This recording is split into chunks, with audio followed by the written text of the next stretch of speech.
Okay, hello everybody.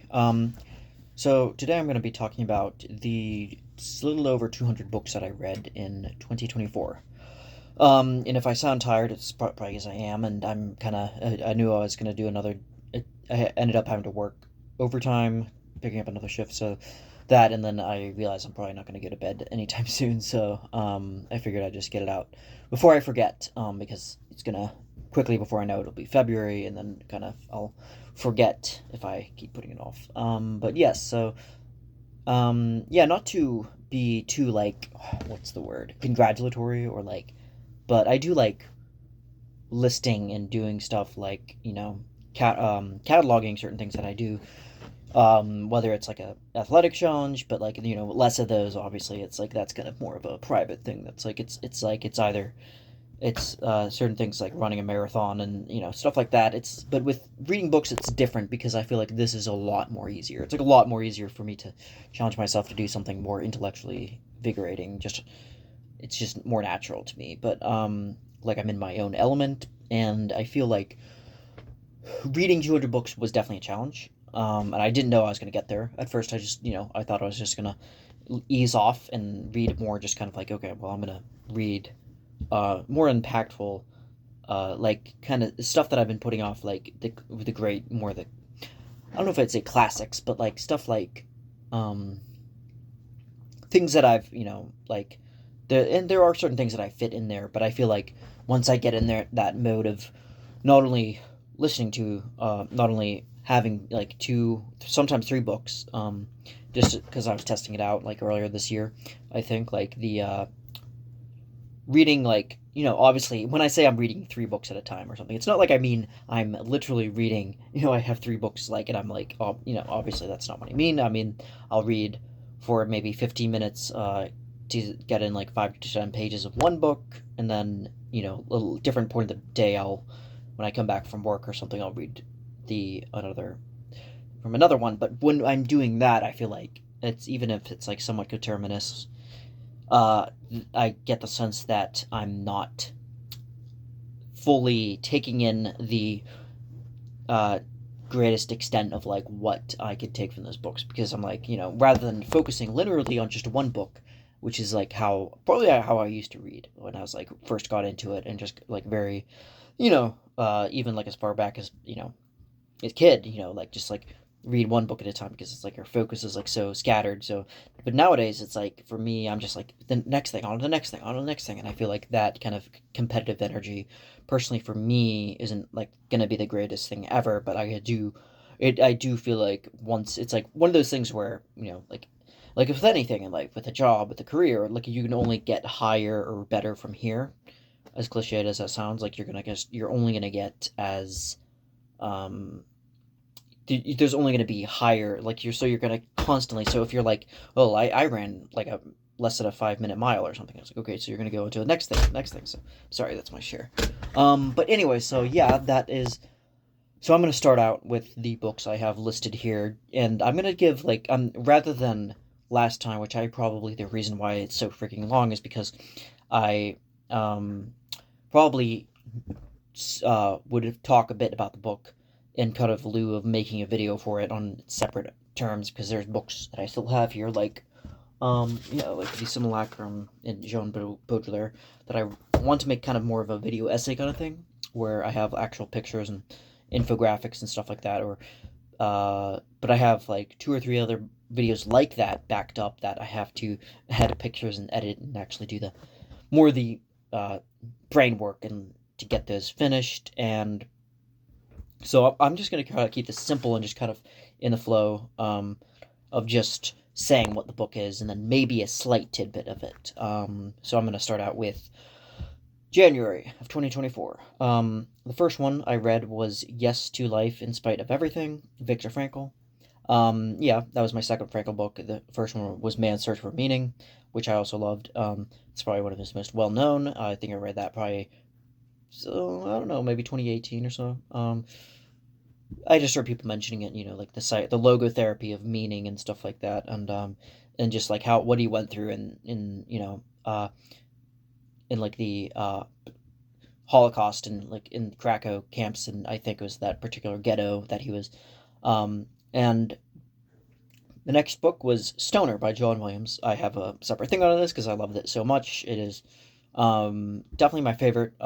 Butcher's Crossing is a second, but then to that, I felt like Butcher's Crossing was a little bit more doom and gloom. But I do feel like I should I did read. I think the other one was Nothing But the Night by John Williams. I think that was the only other one I read. I might be mixing that up with another author. Nothing But the Night. No, that's John Williams. Yeah, so I've read three of his stuff. Um, okay, so three was Bel Ami, Guy de Maupassant. I think that's how you pronounce it. That is a classic I've heard about a lot. One of those people that I probably heard about for the longest time, historically mentioned in like kind of the French kind of realist, or the kind of, I don't know if you call him a romantic or a realist. I think he was around the time of probably contemporaries with Victor Hugo, maybe even um,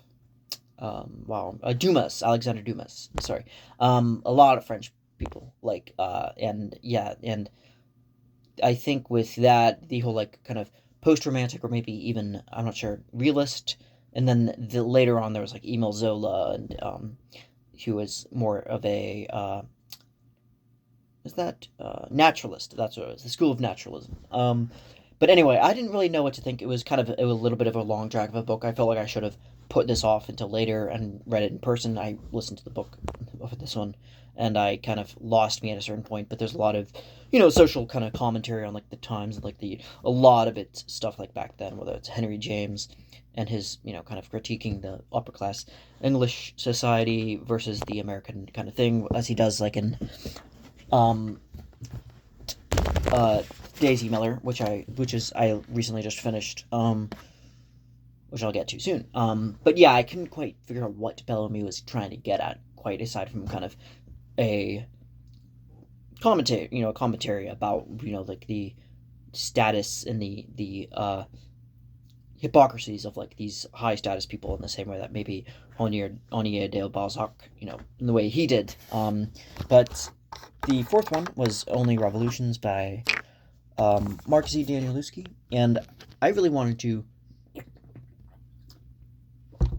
love this book more than I did, because I think with his other work, House of Leaves was one of my favorites in just general, even though it's hard to choose.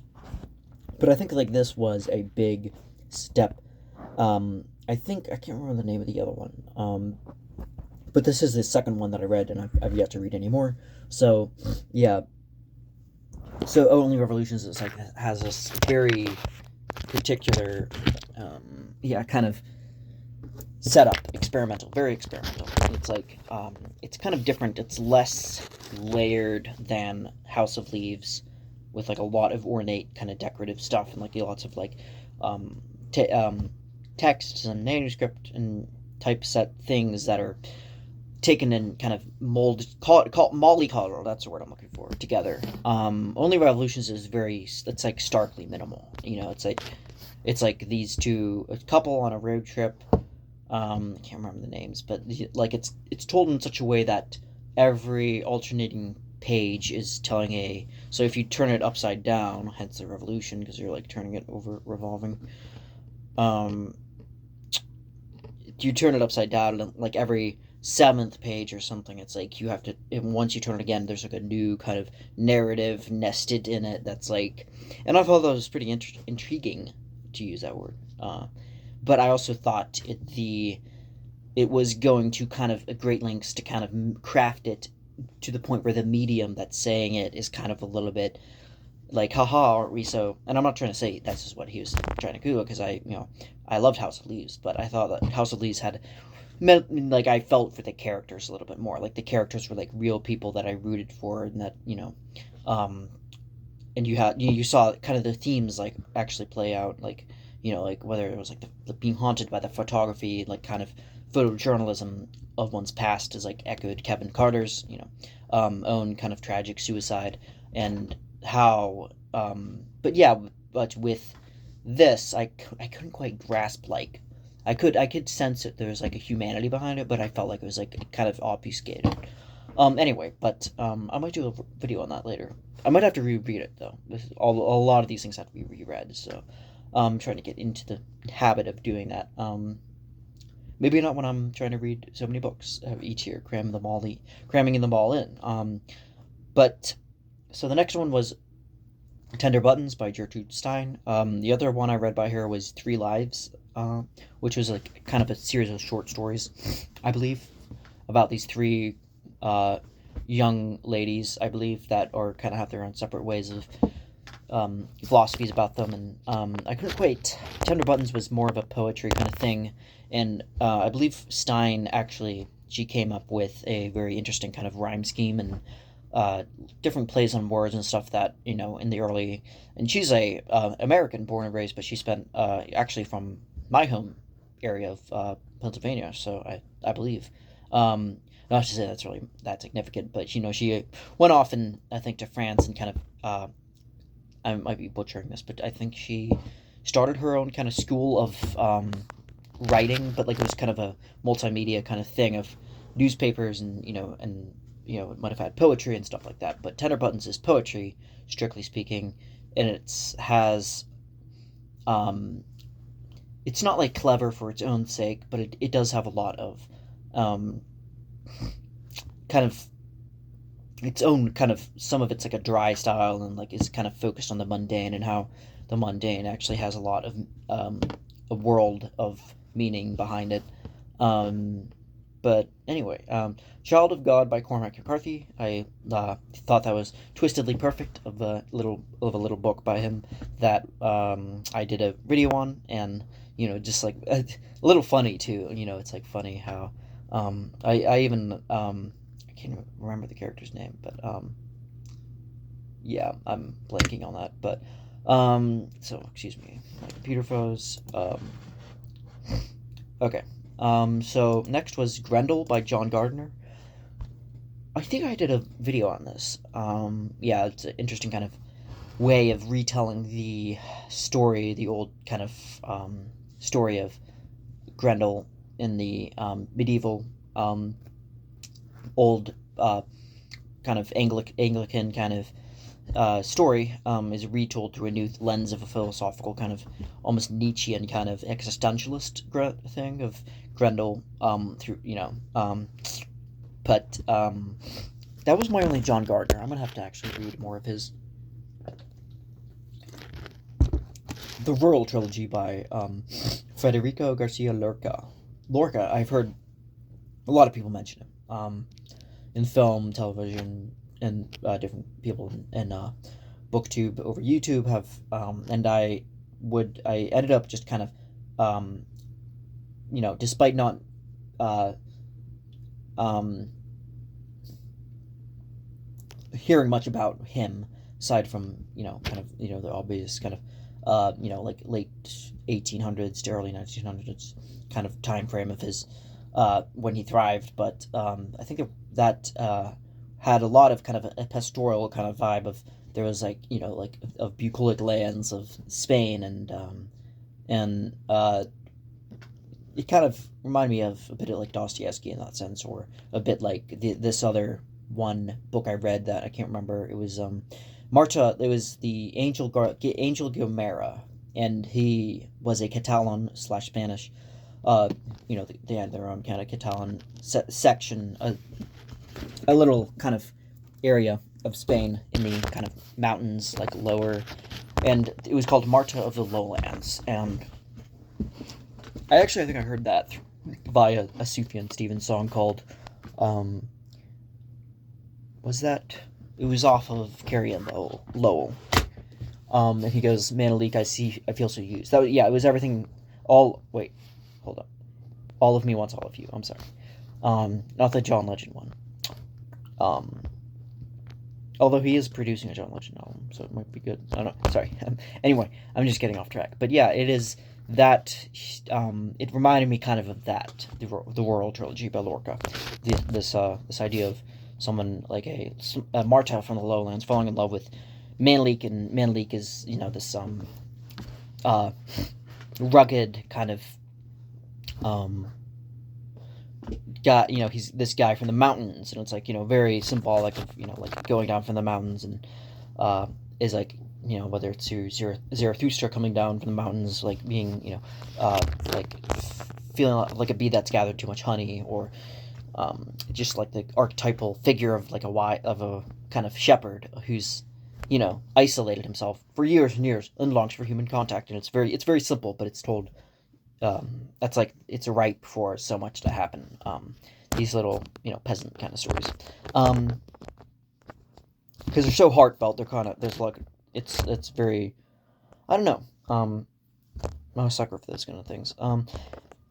Heaven by Miyaka Kawakami. I read, this is my first by her. I think I heard via someone reviewing Murakami and mentioning how, I think it was he was Jack Edwards on YouTube, and I am subscribed, but I have only been for a little bit, and I don't know too much about him, but I do know that he had a clip I saw from something where he was talking about the kind of apparent, maybe some of the kind of people had gripes with his depiction of females, and like how a lot of them have kind of issues, like some of them have like a really potent sexual, or like the way that he depicts sexuality is very graphic. It will be like out of nowhere just super graphic and dreamlike at the same time, which is weird because it's like you think like nothing could be further, but like then again there's like, sexuality and dreams isn't like totally incompatible. I mean, there's, like the subconscious conscious kind of thing. It's like these liminal, whatever,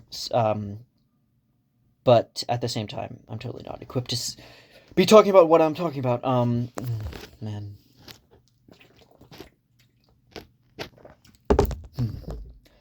But yes, it is this kind of a thing where he was talking about how Murakami depicts females, and then he was also saying that Kawakami actually kind of called him out a little bit, kind of almost in a modest way of, not like necessarily trying to take him down, but just kind of like asked him, candidly, and he answered that I can't remember, but he said that he didn't quite know what to make of it. It was just kind of like its own kind of, it's like its own land of dream, its dream world imagery that has its own internalized logic to it. So there's bound to be a lot of things happening that's just kind of like lawless, and like things people happening, and I get that, like once you get into the creative fiction, especially that realm, there's so much room of like so many possibilities of like to explore, and the subconscious is like one of them, and then like the icky parts of sex is like kind of displayed, thrown in with that, and I kind of get that sense with Kawakami, because she says that she's actually an admirer of Murakami. They're almost like distant relatives, not just because they're just Japanese, but and I read a lot more Japanese authors too in this year too, which I'll get to. But yeah, I had my thoughts on that too, so on a separate video. So I'm gonna move on to the next one. I said, notice how I said I would not talk more than like a minute about each one, but anyway, I never said a minute. Okay, so maybe a little blurb. Each one gets a tiny little few words. Okay.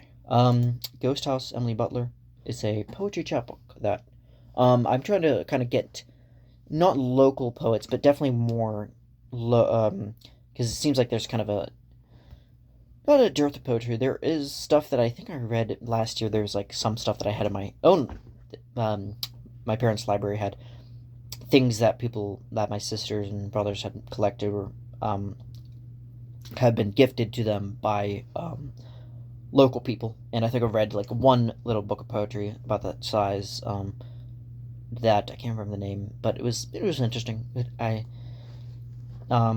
But yeah, it kind of reminded me of I can't remember his name, Trout Fishing in America. But yeah, so Ghost House, that she was kind of somebody on YouTube, I think, that not necessarily give a shout out, but she has a YouTube, and she had some interesting kind of reviews and stuff, and then she also, I tried it kind of, if I follow somebody, there's like somebody else who had a book that I read some time back called Daniel Backer. I follow his stuff too, semi, not to say I follow it like diligently as much as I say I should necessarily, but yeah, he had a book that was kind of Pynchon-esque, and I thought it was pretty interesting. So I try to get like kind of authors too that are just starting out, that like they don't have a lot of traction yet, and they're not necessarily just, not that they're just starting out, but so after that, Fear and Loathing in Las Vegas, um, by Hunter S. Thompson, obviously needs no introduction. Kind of manic goose chase, and yeah, The Woman in the Dunes by Kobo Abe. I had my um, my review of this, and yeah, totally kind of mystifying. Yeah, the more of the Japanese literature that I was trying to get into, that I probably heard recommended by tangentially by other Japanese authors, whether it's Mishima or Murakami. Rutabaga Stories by Carl Sandburg. I heard Carl Sandburg was like a kind of poet laureate, I think, kind of the national, almost like not the national poet, but a statewide kind of Illinois, I believe, because he was from Illinois. So I've heard his name thrown around. I heard, oh, Sandberg said this or Sandberg said that, and he wasn't. And he's relatively modern, as I say, not as modernist. Probably, I think he was from the early 1900s to maybe the 60s or 70s. I could be getting this totally wrong, but I think he not too long, relatively speaking. But yeah, he had this was kind of an odd place to start, because I think this is the only thing I've read by him so far. Or no, I think I read some of his other things. We'll find out. This is like a good kind of thing for me to review, kind of take inventory and stock of what I read, I guess, for me to externalize it, and you're stuck with me. So, Rutabaga Stories was almost like a kid's kind of tale, and that's not. I'm not saying that in a bad way. It was like kind of a breath of fresh air in some ways, because of all these different kind of wacky kind of scenarios, and kind of almost picaresque kind of heroic kind of fables too. Like in it, it's just like very, and it reminded me of a lot of kind of Mark Twain in that sense, Samuel Clemens. Like this kind of the kind of upbeat, kind of sanguine, kind of, oh, we're gonna get through it. The people always finding themselves in a fix and a bind, and they'll find their way out, kind of. Anyway, so Letters to a Christian Nation. Oh yeah, Sam Harris. I don't want to get too into this. I don't want to get ranty.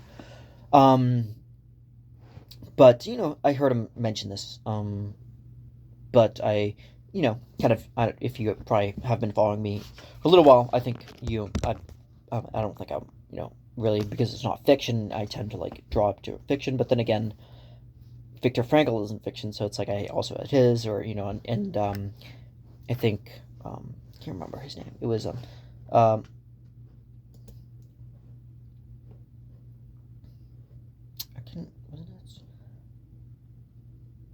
Eddie Jaku, yeah, Happiest Man on Earth. Like I read that. That's not fiction. So, but anyway, it's not like I'm partial to fiction. It's just that I don't do good kind of making a political kind of, or no, not political, but a more disciplined kind of like impartial analysis of it. But he has it's just kind of him declaring his stance, I think, around post kind of 2004, 2000, I think, with his first book, The End of Faith, I think, was his first, and that's kind of got him in, kind of lumped in with the whole new atheist thing. And I just I kind of follow, kind of just trying to see, and then I also kind of, I think, at some point read the I can't remember, it was something, the book he did about kind of the like a dialogue about Islam to do, and it was with Majid Nawaz, I think. And but yeah, I try to kind of keep in relatively kind of up to par with what he's doing. Anyway, so yeah, and 2666 is Roberto Bellano. Yeah, I did a thing on that. Definitely very.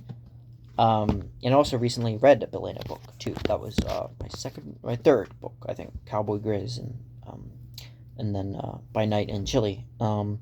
Yeah, Bellano had, yeah, really interesting writer. I definitely want to get more into his stuff. The Savage Detectives, I think, is one of them. Breakfast at Tiffany's is. Oh, sorry, we're in February now. So in February, the first book I read was 2666. and then the second was Breakfast at Tiffany's. Again, just a kind of a way of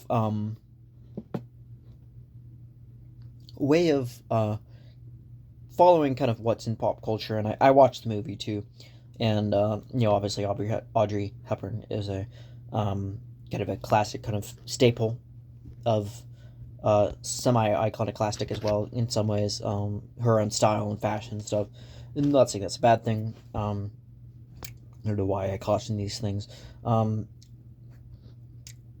But yeah, and then obviously Mickey Rooney's very off color, awful.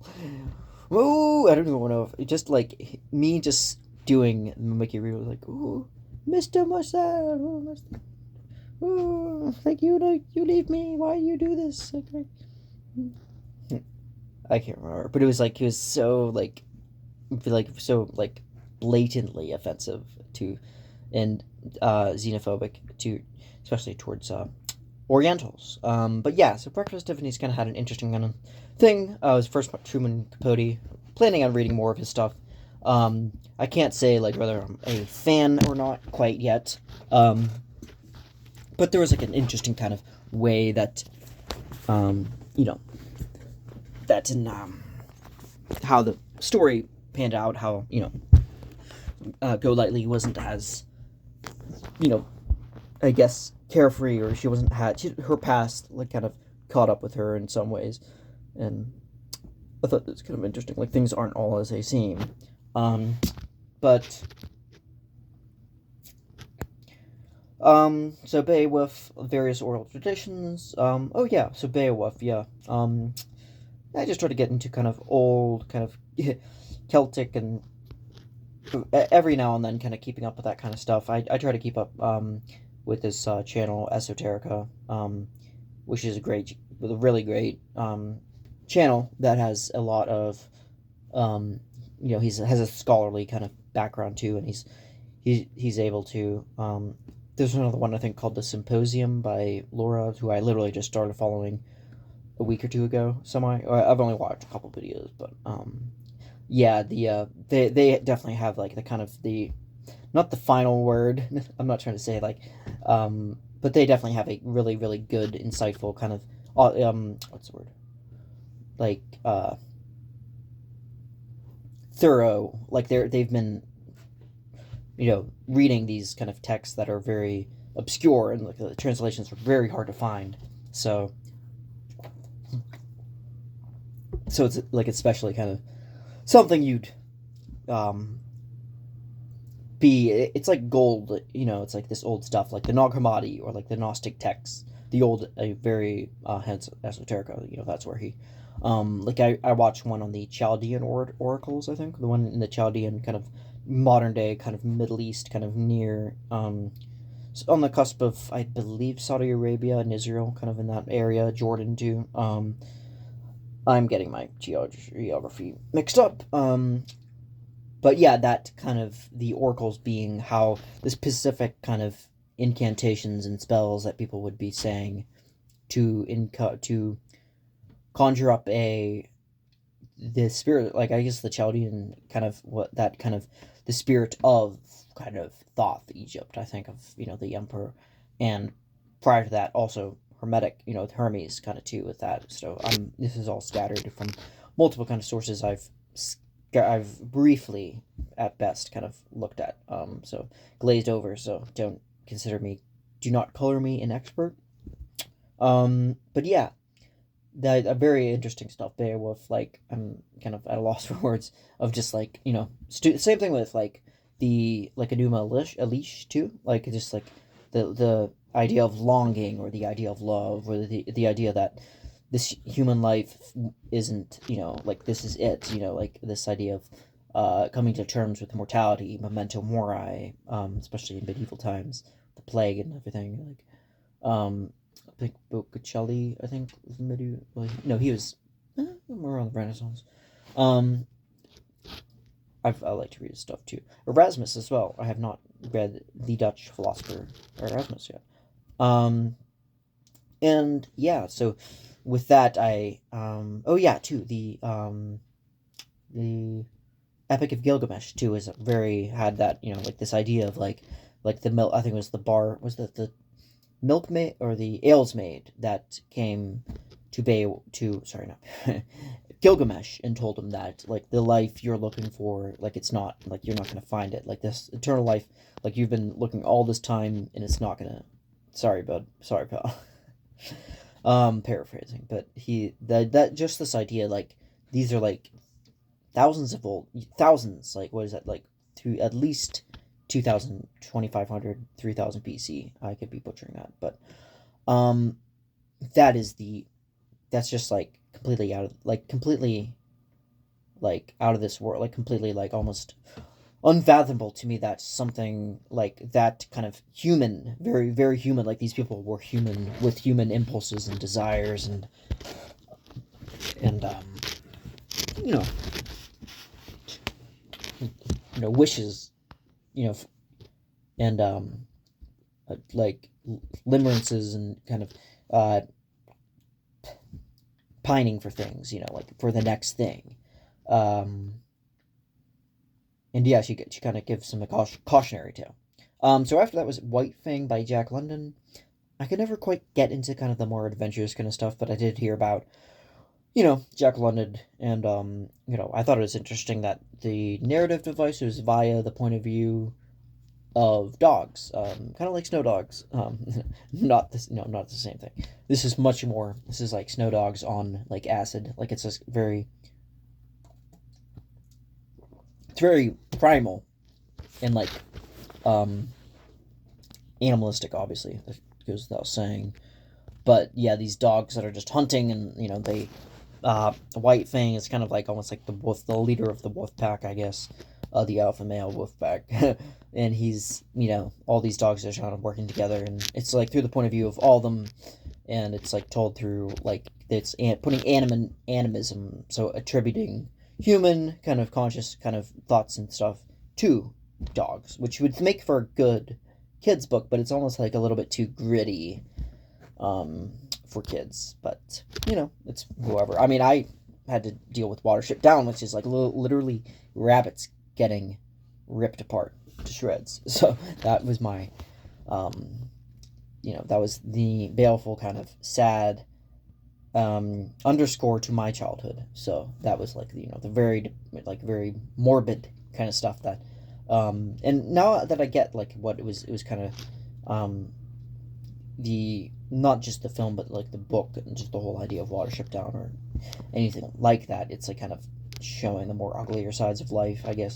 But I thought it was like a little bit too bleak at that age. When I must have been like what, 10, maybe 9.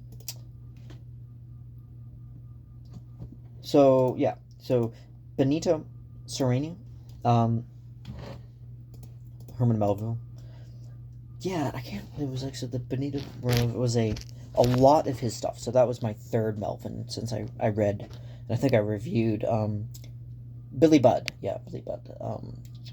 And obviously Bartleby, Scrivener, and sorry, Bartleby, and yes, Moby Dick. Wow, it took that long for me to resuscitate that one. Benito Cereno is like another ship themed thing, believe it or not. It's like a lot of Melville stuff are kind of sailor, nautical, um, themed, kind of exploratory, kind of like, adventure story, and but also thoughtful, kind of, a lot of cultural kind of a taking a grand look kind of at the injustices or like the hypocrisies and like the kind of um, like whether, and you see that kind of influence a little bit in Conrad too, Joseph Conrad. In fact, Benito Silva actually reminded me a lot of this Conrad book, this one that I kind of can't remember, but it wasn't Heart of Darkness, but that has that too. But if I look it up real quick.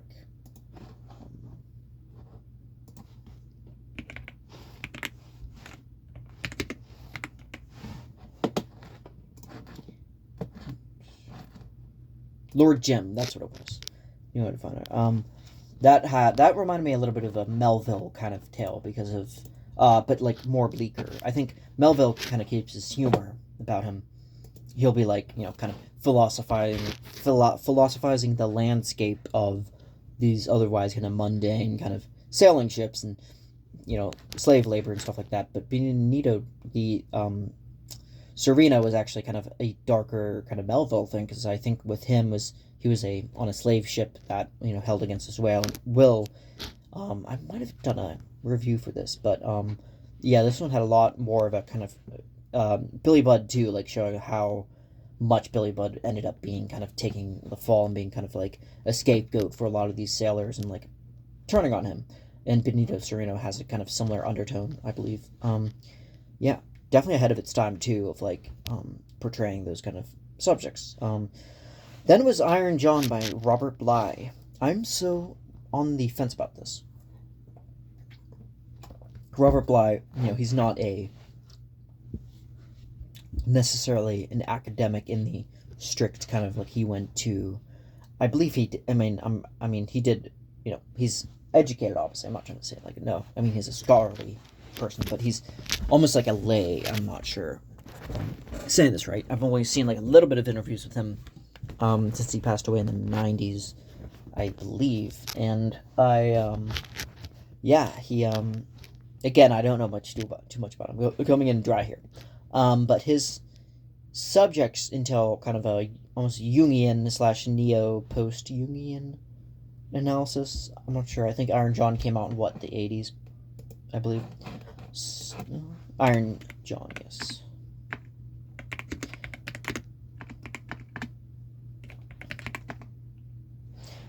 Iron John, A Book About Men, its full title. 1990. So, but yeah, he gives this account of the Brothers Grimm, tale of Iron John, and how this idea of like masculinity being like a bad thing or being kind of a so this was kind of adjacent or a part of the men's movement. So he was kind of in the men's movement. I'm not even sure like that's kind of umbrella term, but it's like in the 60s, 70s, 80s, and how. So this would have been coming a little bit late to that, I guess. But this idea of,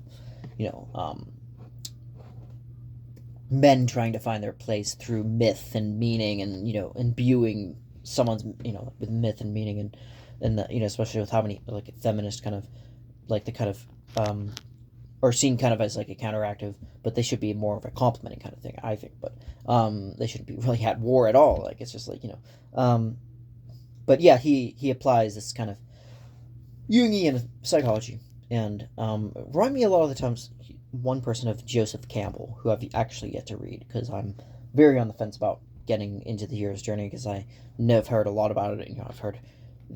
I've watched essays, I've watched things, and by the time I might as well just read the book. But yeah, this idea of the kind of a Joseph Campbell kind of idea of like taking Jung's stuff and kind of building on it in a kind of more almost like more practical way. One would think practical, if it's just kind of in praxis of like in the daily life kind of way of for men and for everyday people and women. And but yeah, so all these kind of values of manhood or he's kind of looking at, and he's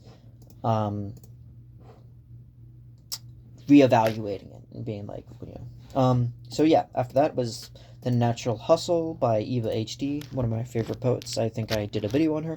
Just definitely really, really just goes into a different kind of almost otherworldly channeling something just out, something almost like a spirit kind of world of, of words and of, words like Ginsberg, Kerouac, and Burroughs, and or like Anne Sexton and Sylvia Plath, and all these words just like flowing through her. Dickinson too, like all the classics of like those, and like all the postmodern kind of things as well, kind of. But anyway, so Blindness by Jose Saramago. I'm sorry. Yeah, he was Portugal. Wait, Yeah, he was Portuguese, right. He passed away not too long ago. I think 2009, I believe. And about the only thing I know about him. Yeah, he was blindness. I did do a video on this, but I think he was addressing a lot of the um, kind of like a dystopian thing of like what could be in the near future, and it's very imaginative and it's very um, quite visionary, but it also seemed like a little bit too far fetched. Like it was like too, like this is like like people before it's like blindness. Like they'll use that as a tool against a weapon to weaponize blindness, and they'll use it against us and make us all go insane. And like he kind of I think Saramago often takes and I read Kane by him as well. So could I read more than that? But obviously, from those two books, I think Saramago takes the kind of a interesting kind of idea, but also runs down to one of the more, not to its logical conclusion, but one of the more like far-fetched like out of this world, like to the worst possible pessimistic kind of thing of like what like in a similar way maybe Orwell or Arthur Koestler does in Darkness at Noon. And it just but I felt like he told it very in such a way that was like almost like a almost like Dostoevsky or Tolstoy, like in a way of kind of a moral kind of account of and like what like things like the cautionary tale of what not to do in a case like this. Like we can find our humanity, get over these kind of afflictions and the mysterious blindness that's like getting at everybody's head. And but anyway, yeah, but that's not really so much a criticism as it is kind of just me just a slight kind of trend I've noticed with his kind of overall attitude, I suppose. So yeah, so that's all for February, and in March I read Embers as like a series of poems and kind of prose by kind of a memoir-like prose as well by Richard Wagamese, and I believe he had a Native American kind of thing. That one was one of the one of the more off the cuff kind of almost just kind of like seeing the recommendation and like instantly just kind of, if it's on Amazon or if it's on Audible, I'll see it. I'll be like, huh. I'll like kind of look at it for like a little bit, and I'm like, I don't know if I've even heard of this guy before. And I'll be like, I don't know. He seems like I don't know, insightful person from this and that, and like I'll just like, oh, it's like, especially if it's like oh, there's a sale or oh, it's free, so I just add it to library, and I instantly just like read it. Or if I hear somebody say like, talk about or mention a book that I haven't read, and there's a bit of that kind of like allure about it, I'm like, oh well, it's on Audible, and I'll like, which doesn't always work out because like there are books that I just have trouble getting through. Like it's taking me a while to get through The Joke by Milan Kundera, even though I like it. A lot of it, it's kind of covered in a lot of there's a lot of political stuff going on, like like through Kafka as kind of endeavors to get to find meaning in a meaningless world of like him being kind of sanctimoniously accused of telling this offbeat joke, I guess, and then he's kind of taken, he loses his job, he loses, he's in the Communist Party, I believe, and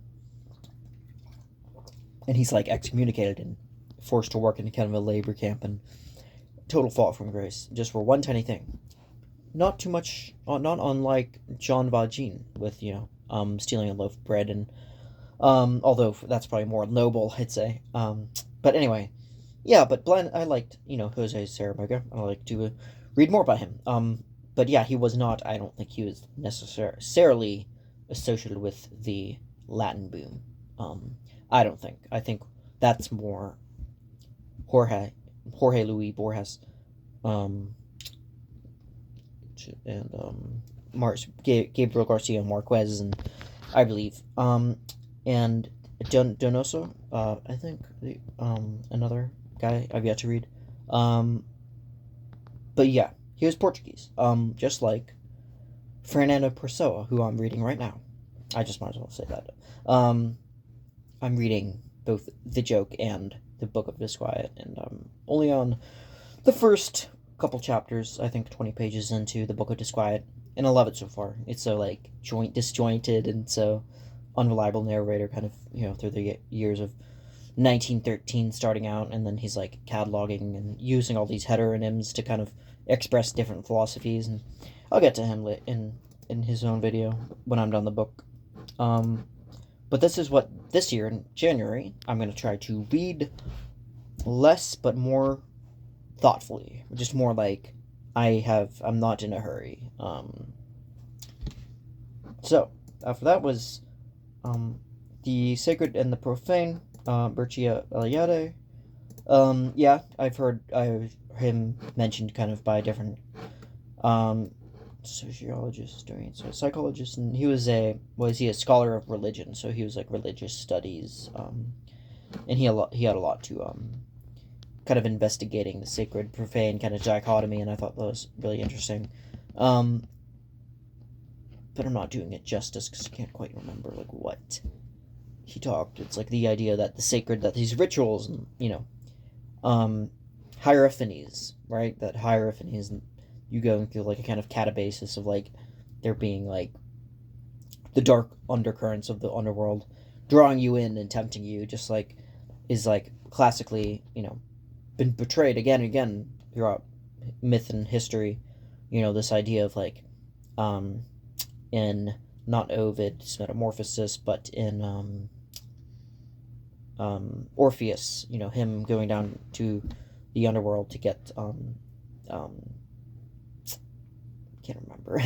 But like this idea, like I think Sacred and Profane, he's talking about the idea that hierophanies aren't just like distant kind of things that you look at kind of dispassionately, and that's just like a metaphysical, the metaphorical, the mythification of God, or Jesus, accepting Jesus as myth, as C.S. Lewis would say, I think. But I think with Eliade is that he says the more you do that, I think actually Jordan Peterson said this, I think he was saying like the more you kind of mythologize God, the more you kind of you're like, oh well, maybe like that was myth, and like the more you kind of don't even have like a real tangible God.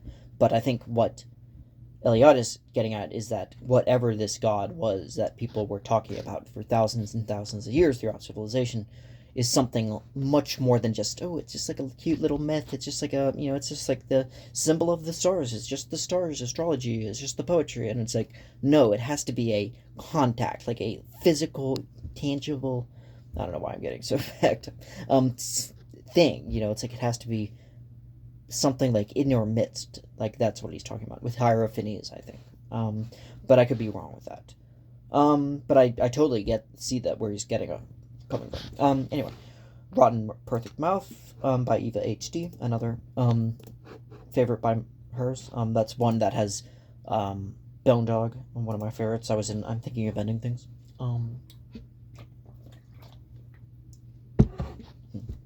Quick kind of not to want to be a shout out, but I so wanted to go to that Charlie Kaufman event that was in Massachusetts. I think it was actually Harvard. I think it was like one of the lecture rooms kind of off buildings, outer building kind of areas, where they were like showing, the movie. It was the theater. Yeah, it was at one of the theaters. They were showing Jackals and Fireflies by Eva H.D. and Charlie Kaufman. And there was a Q&A, and I was like just on the verge of buying the ticket, and I don't know why. I guess I didn't go through it. I think I saw it like just too late, I think. And I was like, oh darn. Because like the next day I think it was sold out. I was like, darn it. Because this was like early 2024, I think. But yeah, definitely that's kind of in my bucket list of like seeing live anything with them involved. The Loser, Thomas Bernhard.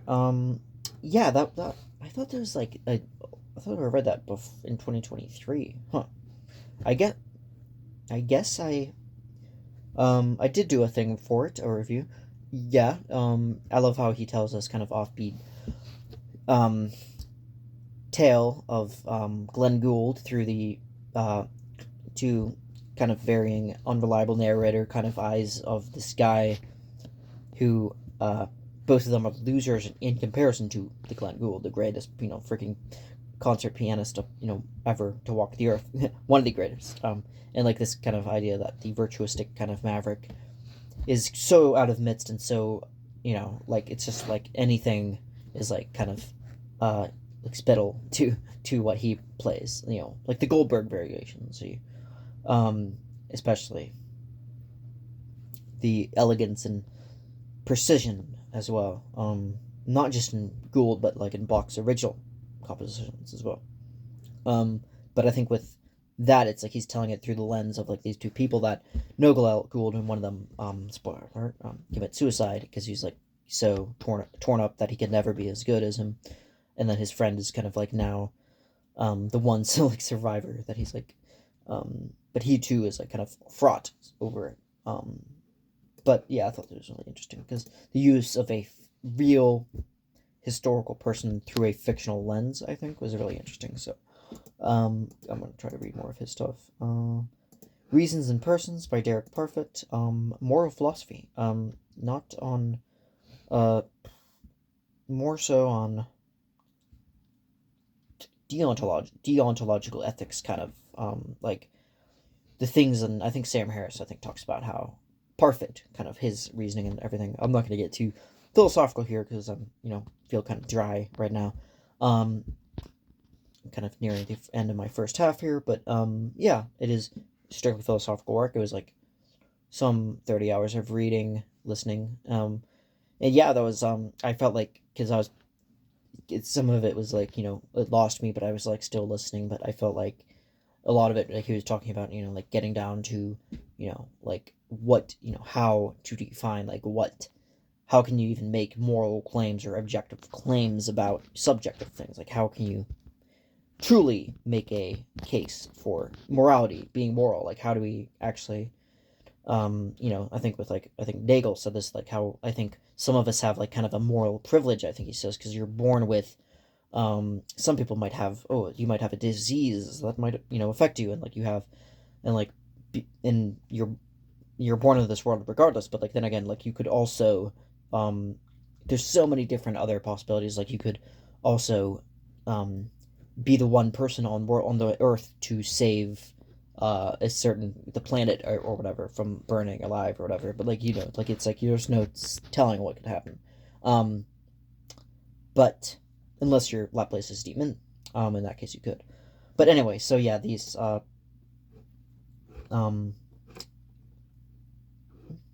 was I? Yeah, but in Reasons and Persons, like I think he was talking about how, and Nagel too talked about the, I might be interpreting to the wrong person, but he was talking about how, people are born with kind of moral luck, like everyone has agency, right? We might think, but some of us have maybe a predisposition to be able to be more gregarious, more forgiving of people. We might have certain things like in our DNA that points towards maybe being stingy and like very hateful and miserly. Like none of us can truly, make a case for like, ooh, like this is, but yeah, that's just a tiny little slice of what I was, okay, so Three Persons, I mentioned Gertrude Stein.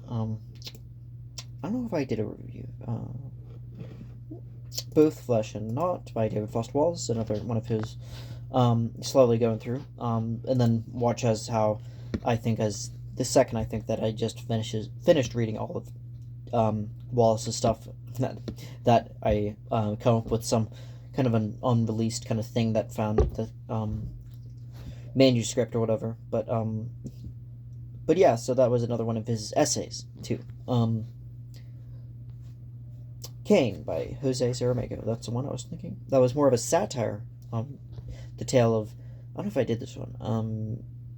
Telling it again, kind of like Thomas Bernhard with Glenn Gould. It's like telling about this idea of Cain and Abel through the lens of kind of a more kind of like a what if scenario. Like what if Cain was less rather, like like less kind of sackcloth and ashes repentance, and more kind of like indicative and more kind of like fed up with God. I think it's like kind of like telling through that tale like what would happen, like like the the wandering in the desert to the kind of tribal kind of nascent kind of beginnings of civilization and all that. I guess pretty interesting kind of long sprawling kind of narrative, and took on kind of a Don Quixote kind of tenor at times. But anyway, so the Notebooks of Andre Walter by Andre Gide. I think it's Gide. I liked it. I don't know how to describe it. I liked The Immoralist. This idea of feeling oneself to be, because of his sexuality, and feeling oneself, I think, with pederasty. I think it's pederasty. I think to be kind of immoral, like to be by very nature cursed in this world, I guess. And this with the Notebooks of Andre Walter kind of remind me of the Notebooks of Malte Lourdes Griggs by Rilke, because not just because the notebook part, but because the confessional, candid, honest dialogue of just like feeling like oneself, like just like the beauty of the kind of the almost the mundane aspect, but it's said in such a way that's so uplifting. As much as I hate that term, I also use the term literary, and I keep using that too. So I'm at a loss for words. I am probably very, very tired, but I will try to wrap this up soon, and let me just try to get through the rest of April, maybe. So Kane, let's say Notebooks of Andre Walter. But yeah, so there's like a like the view of young love. He talks about his love of Goethe too. And it's kind of like, again, Andre Walter kind of seems like almost like a stand-in for Andre Gide. The Vampire by Jean Polidori.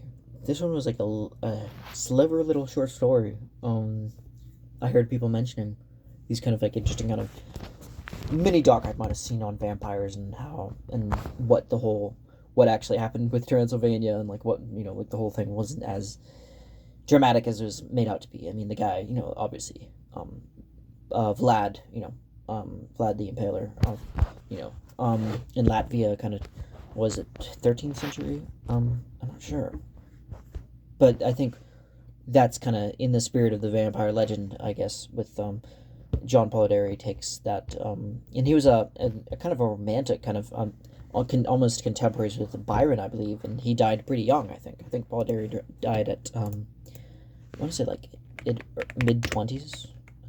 So that was the only thing he wrote, I think. He got to write. So Jean William Polidori, I'll Google it.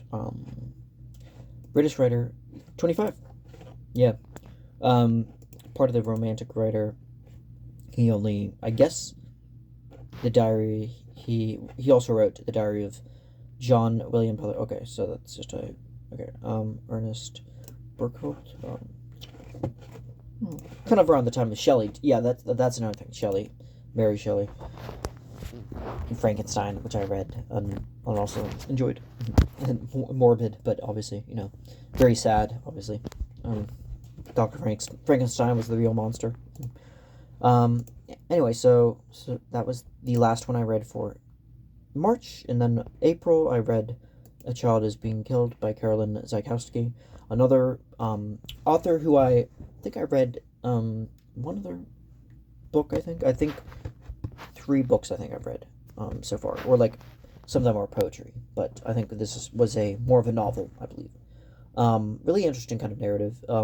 More of a kind of it was actually, I think, almost sold out. I think, and then it was out of print. And then I was like looking again to see, and then just my luck, I guess, I found it was in print and again, and I because I was looking to go to eBay to get it.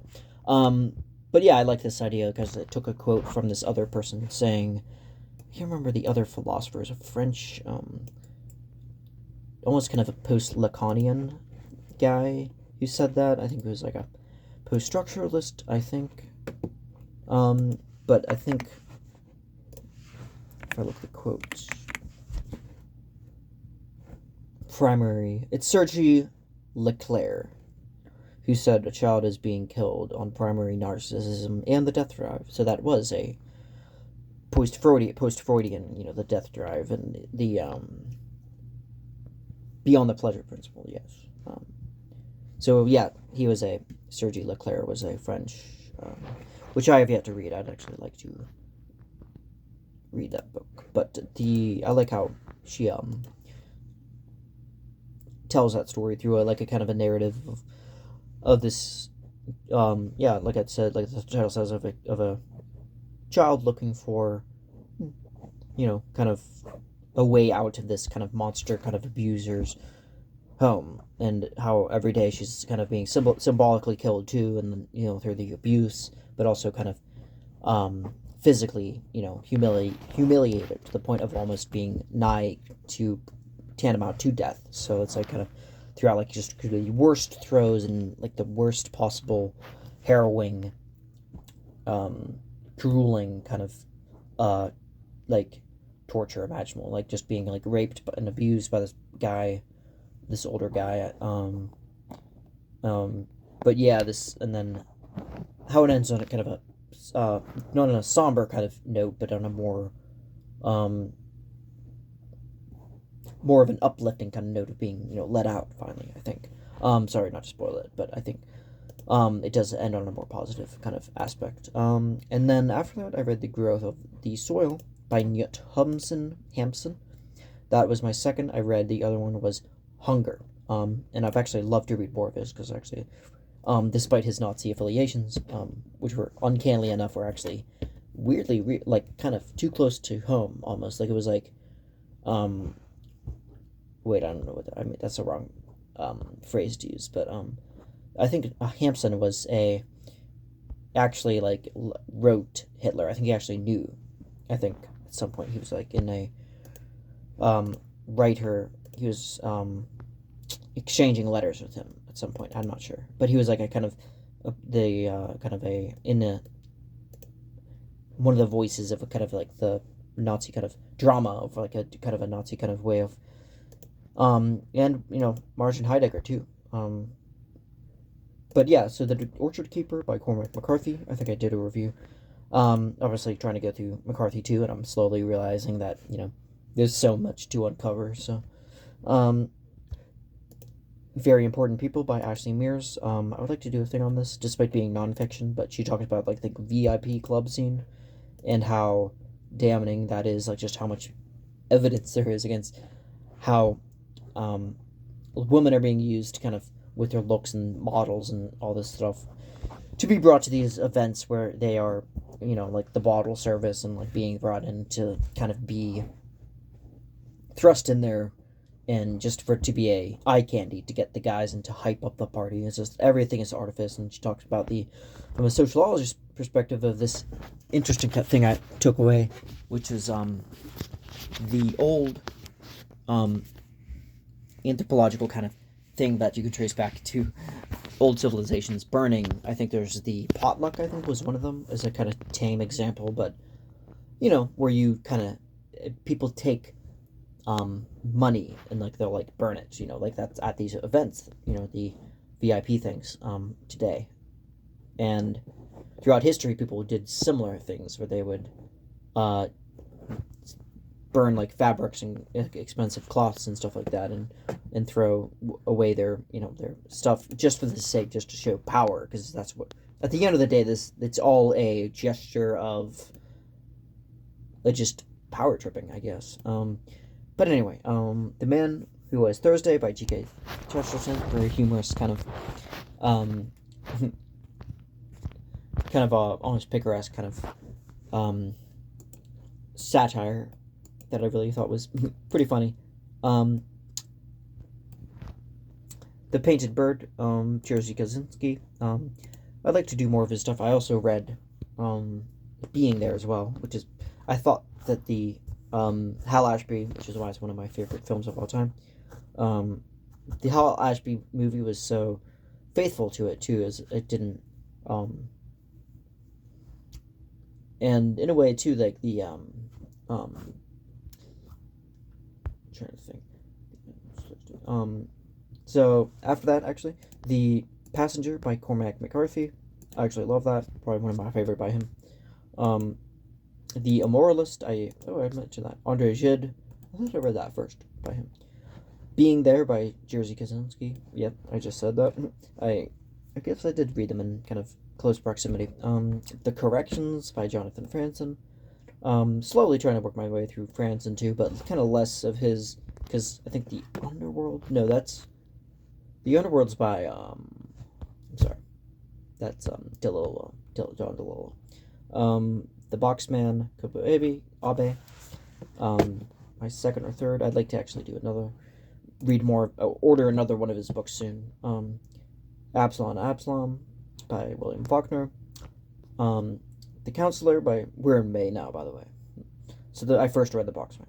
Then The Counselor, Cormac McCarthy. The Parable of the Sower by Octavia E. Butler. Pride and Prejudice, another classic. Couldn't help myself.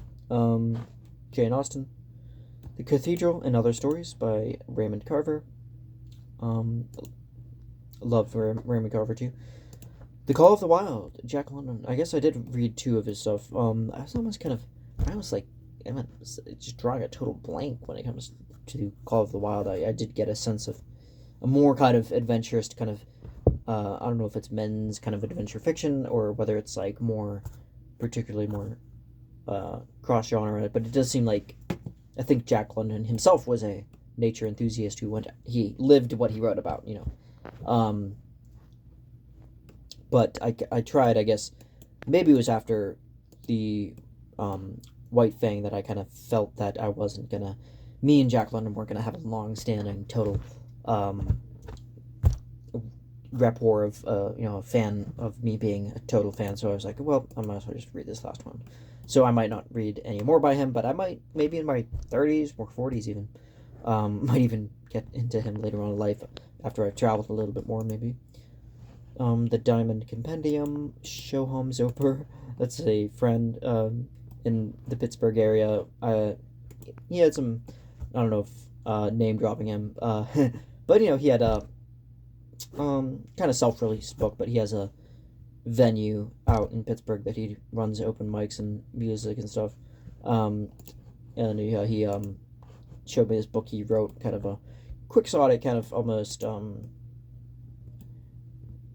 don't think part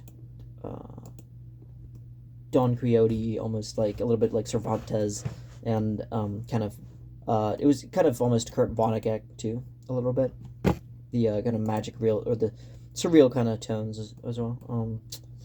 All the Pretty Horses by Cormac McCarthy. Stella Maris by Cormac McCarthy, the companion to that Passenger. Carpenter's Gothic by William Gaddis. That was the first thing by Gaddis I read, who I keep mixing up with Gass, but William H. Gass actually wrote Middle Sea, which I'm going to try to get to this year, literally this year. And a treatise concerning the principles of human knowledge by George Berkeley. Oh, McCarthy mentioned one of his characters in reading that book, or reading George Berkeley. And I was like, whoa, I heard of him as the kind of the OG immaterialist, like not Solipsism, but like not believing in an actual like reflection of material reality is like all imagined. But I just thought it was interesting because he was also a bishop too, I believe. So like it's interesting, kind of contradictory, almost maybe not contradictory, but this idea like you'd almost expect him to be totally atheistic because he's like, I don't believe, like in the way that Sartre didn't believe, or Simone de Beauvoir. But I think with him, Berkeley, he was able to kind of reconcile those two things, which I think is pretty interesting. Watermelon Sugar by Richard Brautigan. That was his name. Trout Fishing in America. I really liked that, Watermelon Sugar. That was like, I thought I did a little review. Discourse on Metaphysics by Gottfried Leibniz. Oh yeah, I wanted to give him a kind of a shot because I thought after hearing Schopenhauer trash him and his Best of All Possible Worlds, and hearing how Candide by Voltaire, which I'd like to do. I keep forgetting to review that. I thought it was really hilarious. But yeah, I thought after him being kind of thrown to the woods by all these other people, that I was going to kind of give him a shot, because he was like, I mean, he co-invented algebra, guys. I mean, along with Isaac News, and almost I think I think he might have beaten him to the punch. I'm not sure. How to Be Here by Rob Bell. I don't know why. I guess I heard about Rob Bell and kind of us and friends and kind of joking about it because I grew up in a Christian kind of thing, and I was like, I feel kind of bad because I kind of dismissed him as being kind of like a hip pastor, and at the time I was like kind of a more kind of devout Christian who was like, no, only like the traditional thing, and I was like, and then by the time I was in my 20s, I was like kind of was out of that and more kind of on a spiritual search and kind of came up dry really much, pretty much. I didn't really find anything sustaining. I read Kierkegaard, I read Dostoevsky, and some Lev Shestov, and I just decided to Camus as well, Albert Camus, and I just decided I was like, okay, well, this is kind of on hold for now, but I think with Rob Bell I was trying to put him through a new thing and tried to be like, well, maybe he's not just a post kind of modern kind of hip kind of pastor that's trying to look maybe cool. Maybe he is down to earth and actually has interesting things to say. He actually does, because I think like he has a creative kind of style of like a unique kind of he was like in a band first, I think, in when he was in school, and then he like went into preaching shortly after, and like kind of co-directed these Numa films, which are actually really creatively kind of interestingly put together.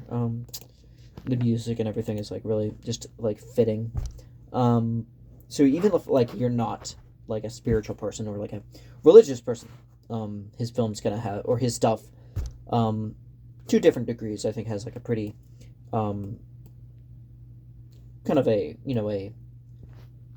spiritual quality to it, I think. But it's also kind of Zen like as well, so it's like interesting kind of pairing. Um, what Does It All Mean by Thomas Nagel. I think I read one other thing by his, and kind of a short introduction to philosophy and like what, and I was just interested in how he would put those terms. Identity by Milan Kundera. I love this one too. I did a little review. I still got to read Ignorance. Almost done with the joke. Strange Library by Haruki Murakami. I think I did that. And that is all I have for May. And in June, I'm going to leave it off here because I am so tired. I'm probably going to actually take a nap now that I think about it. Thanks for bearing it through. I will continue on in the next part, and I'll see you then.